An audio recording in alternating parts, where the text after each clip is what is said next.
Nattika 9ാം ward ഉപതെരഞ്ഞെടുപ്പിന്റെ ഭാഗമായി UDF തെരഞ്ഞെടുപ്പ് പൊതുയോഗം നടത്തി. മുൻ KPCC പ്രസിഡന്റ് VM സുധീരൻ ഉദ്ഘാടനം ചെയ്തു. കക്ഷി രാഷ്ട്രീയത്തിന് അതീതമായി നാടിന്റെ നന്മയ്ക്കായി വോട്ട് ചെയ്യണമെന്ന് അദ്ദേഹം പറഞ്ഞു. 5 വർഷം നാട്ടികയുടെ ഗ്രാമപഞ്ചായത്ത് പ്രസിഡന്റായിരുന്ന സൽപ്പേര് സമ്പാദിച്ച വിനുവാണ് ഈ തിരഞ്ഞെടുപ്പിൽ വിജയിക്കേണ്ടത്. വിനുവിന്റെ വിജയം ഇപ്പോഴത്തെ നാട്ടിക ഗ്രാമപഞ്ചായത്തിനെതിരെയുള്ള ജനവികാരത്തിന് പരിഹാരമാകുമെന്നും ഭരണമാറ്റത്തിന് ആക്കം കൂട്ടുമെന്നും VM സുധീരൻ കൂട്ടിച്ചേർത്തു. തിരഞ്ഞെടുപ്പിൽ ഐക്യജനാധിപത്യ മുന്നണി സ്ഥാനാർത്ഥിയായി മത്സരിക്കുന്നത് നമ്മുടെ മുൻ പഞ്ചായത്ത് പ്രസിഡന്റ് കൂടിയായ പ്രിയ സഹോദരി വിനുവാണ്. ഈ നാട്ടുകാർക്കെന്ന പോലെ വിനുവിനെ കുറിച്ച് അങ്ങേയറ്റത്തെ മതിപ്പാണ് ഇരിക്കുന്നത്. ഒരു പഞ്ചായത്ത് പ്രസിഡന്റ് എങ്ങനെ പ്രവർത്തിക്കണം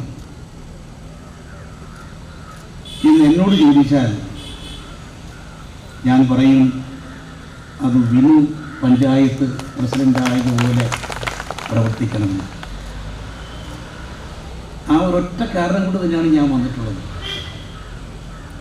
അടുത്ത കാലത്ത് ഏറെ പഞ്ചായത്ത് മുനിസിപ്പൽ ഉപതെരഞ്ഞെടുപ്പുകളൊക്കെ നടന്നിട്ടുണ്ട്, പലയിടത്തും വിളിച്ചിട്ടുണ്ട്. പക്ഷെ ഇന്നേ ദിവസം ശ്രീ അനിൽ പുളിക്കൻ ഇവിടെ ഇങ്ങനെ ഒരു യോഗം നടക്കുന്നുണ്ട്, വിനുവാണ് നമ്മുടെ സ്ഥാനാർത്ഥി എന്ന് പറഞ്ഞപ്പോൾ അവരുടെ തെരഞ്ഞെടുപ്പ് പ്രചരണത്തിന് വേണ്ടി ചേരുന്ന പൊതുസമ്മേളനത്തിൽ പങ്കെടുക്കണമെന്ന് പറഞ്ഞപ്പോൾ ഞാൻ ഒരു മറുവാക്ക് പറയാതെ കയ്യോടെ സ്വീകരിക്കുകയായിരുന്നു. യോഗത്തിൽ UDF Nattika panchayat chairman PM Siddique അധ്യക്ഷനായി. DCC general secretary Anil Pulikkal ആമുഖ പ്രഭാഷണം നടത്തി. Jose Vallur, KPCC secretary John Daniel, Noushad Attuparambath, K Dileep Kumar, VR Vijayan, Nattika block Congress president PI Shoukath Ali, Sivan Kannoli, KA Kabeer, P Vinu, Madhu Anthikkad എന്നിവർ സംസാരിച്ചു.